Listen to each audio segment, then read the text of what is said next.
What's root finding? Well, if you have a function f of x and you're told to find the roots of this function f of x equals 0, then clearly that there is an x such that this f of x is 0, right? And so the problem is basically finding x such that f of x equals 0. Here is an example, which is f of x equals x squared minus x minus 2, a simple quadratic equation. And if you make a plot of this equation, so f of x on the y-axis, x on the x-axis, then let's see, I believe it will be something like this. It's a parabolic equation for sure. And I think the intersection points are, if you put x equals minus 1, you see that that satisfies the equation of x equals 0. And then there's another root, which I think is, I believe it's 2. Okay, so clearly that is, there are two solutions here, one at x equals minus 1, one at x equals 2, and those are the roots of the equation. And sometimes you don't have roots, which means that there's no x, and sometimes there's one root, sometimes there are two roots, and so on. So our goal here is to figure out what are the roots of this equation f of x equals x squared minus x minus 2, without actually plotting a graph, because that doesn't really give us the numerical values. We need to sort of eyeball to get the value. So what you can do in Matlab is you can find the roots using a function called fsolve.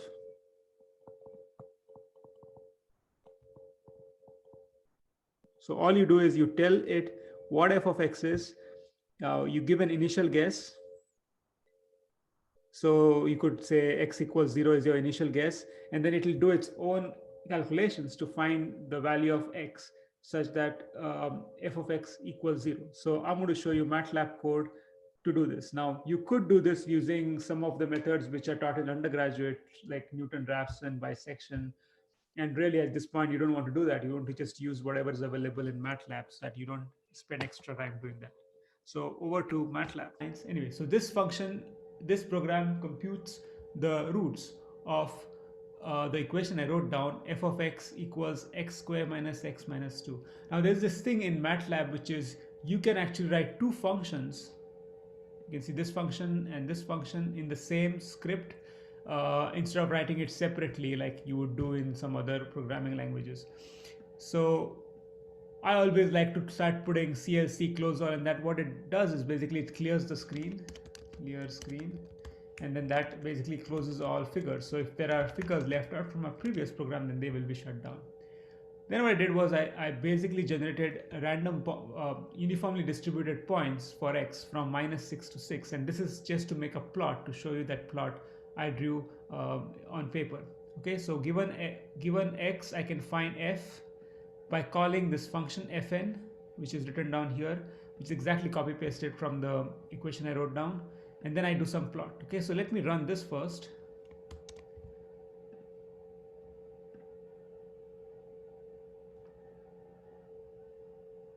Okay, so that's the plot, and if you look closely at the y equals 0 line, then this is one intersection point. If you want to see that point, you can just click on, let's see, maybe this one. Yeah, so here if you hover around it, you can see that it is 0 about at -1, and then if you keep going, it's 0 at x equals 2.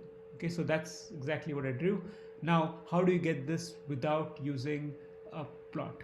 So the function I talked about is called fsolve, and it's really it's about 3 lines of code.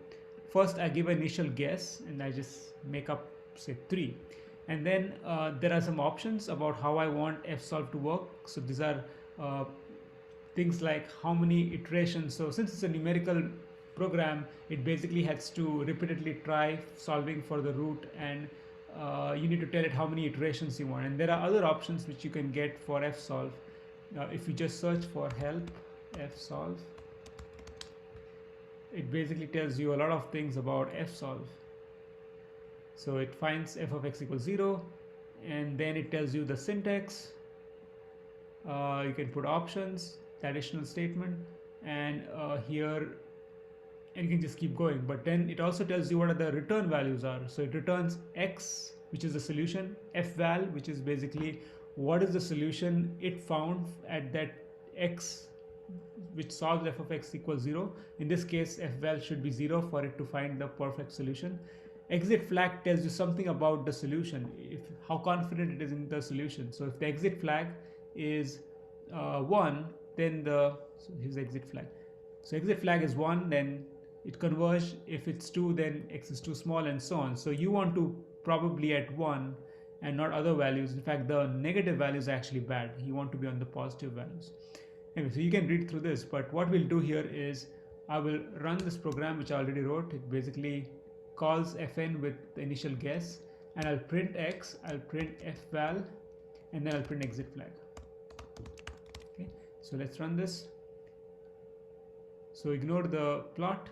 What we want to see is the solution. So we see it said exit flag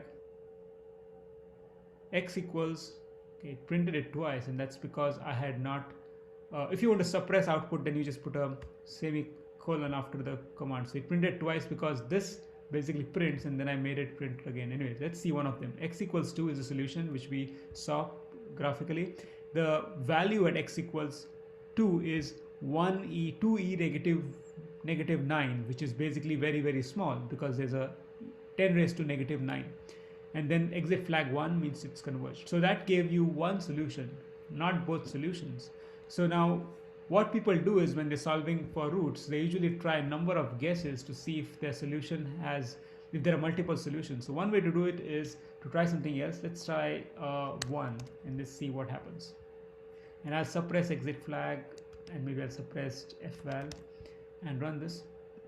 And so now it says x equals 2. So because 1, the initial guess, was close to 2, it chose to go to 2 and not go to -1. And that's one of the issues with one of these gradient based solvers. Gradient based solvers use the derivative of f of x to come to the solution, and so in this case it's 2. If you try something else, let's say 0, it came to -1, so now it gave you this solution. Okay, and so you can keep trying. -2, it gave -1 as a solution, and then if you, I think if you just keep doing that for multiple values, you'll see that you start just getting 2 solutions, not all of them.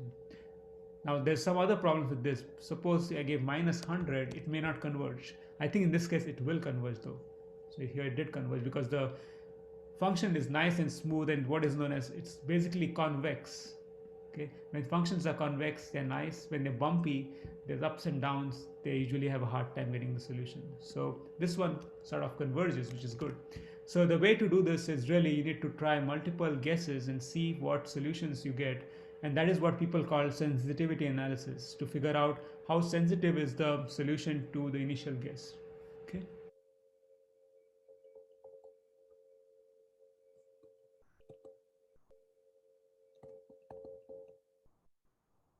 Okay, and we'll again motivate this with simple 2-link pendulum or double link manipulator. Okay, so that's link 1,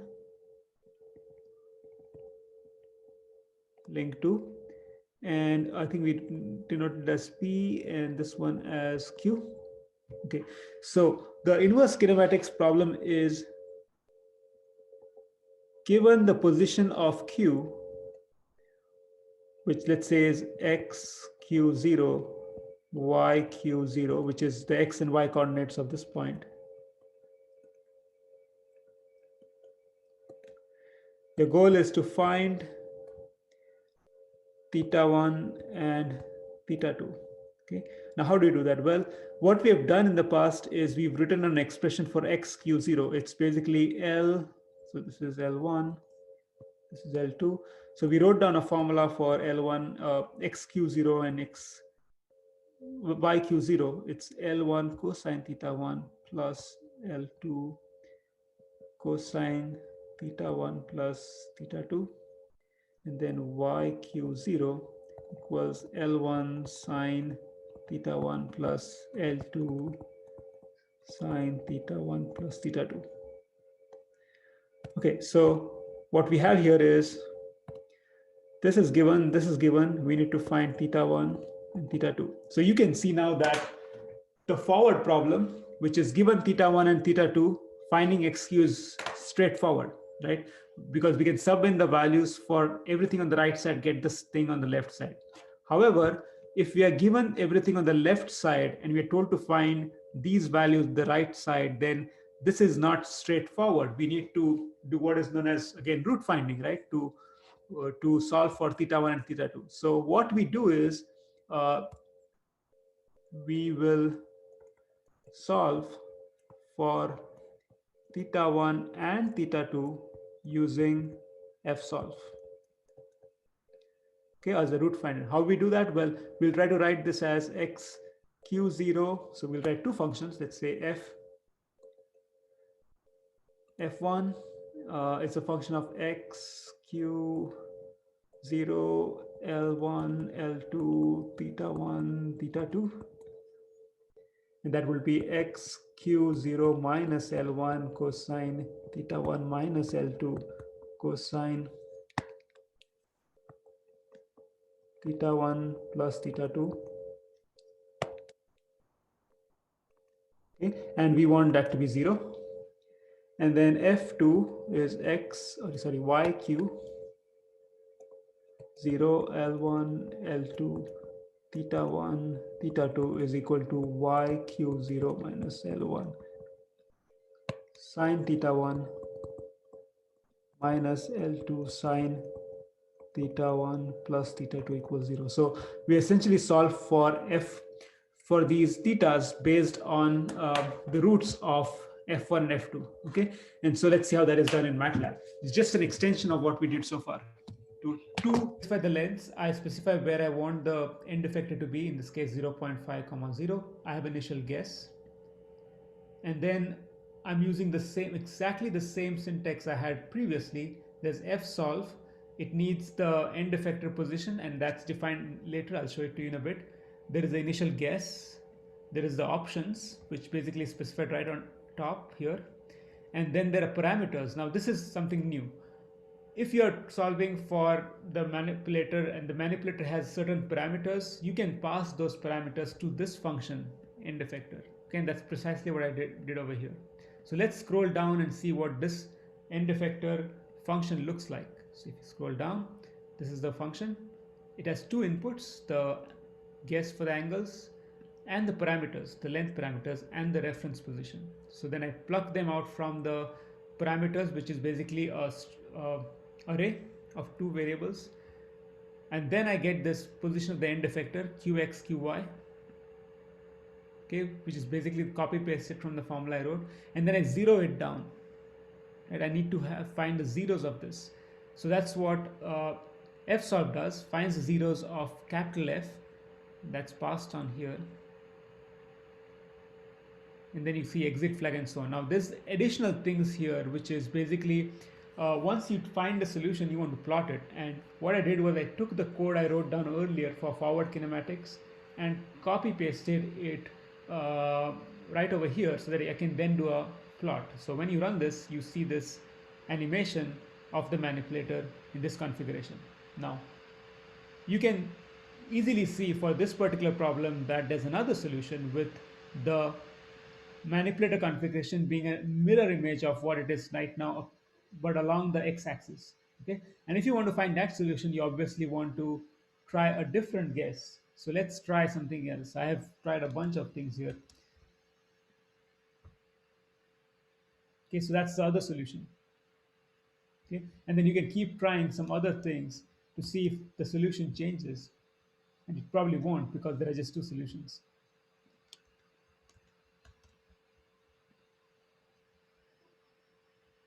There it is. Now, I don't know if this will give a problem, but sometimes giving 0, 0 gives you problems. Okay, so this is an interesting configuration. Does anybody know what this is? So it did not solve for the roots. In fact, if you look at exit flag, it says no solution found. Exit flag of running fsolve is -2. which means no solution found. So why did that happen?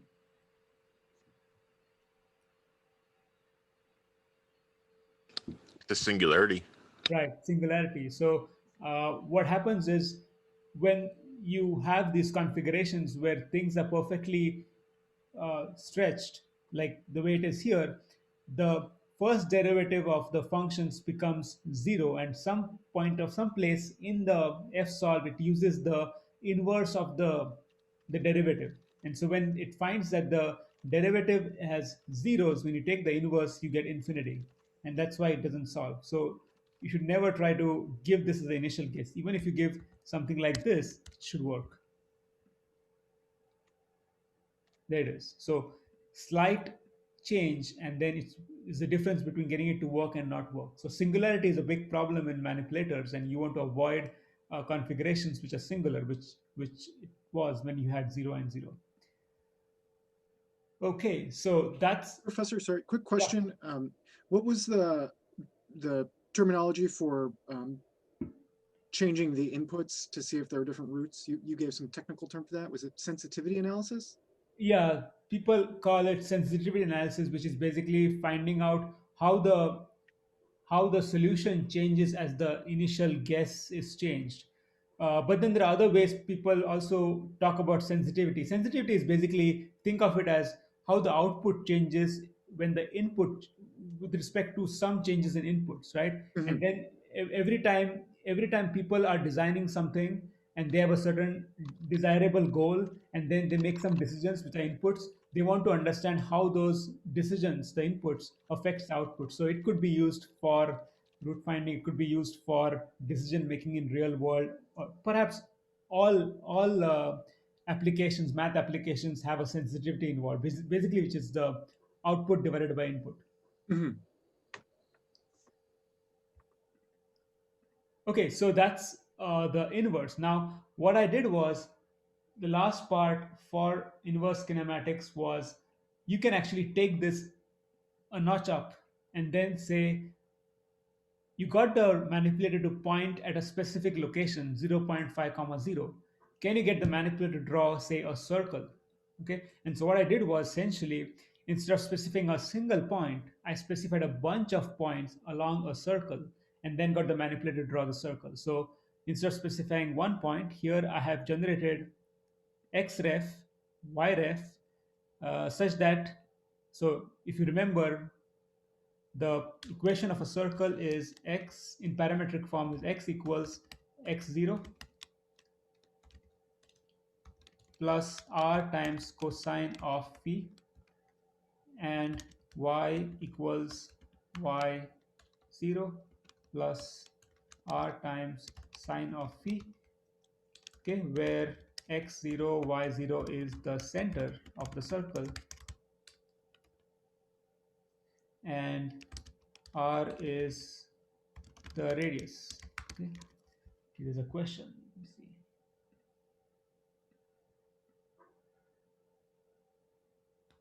What would inverse kinematic look like in matrix notation using the transformation matrix that we spoke of yesterday, for example? Uh, so what? Let's move on to this. So I'm trying to now generate a circle from the manipulator. So basically getting the end effector to plot a circle. And the way I do it is, I basically specified phi, which is basically points on the circle, the circumference of the circle, and there are 51 points from 0 to 2 pi. And then I specify the center, and then I specify the radius. And so what I do is, basically I run a for loop which basically does root finding for each and every point. So here is an animation of that process.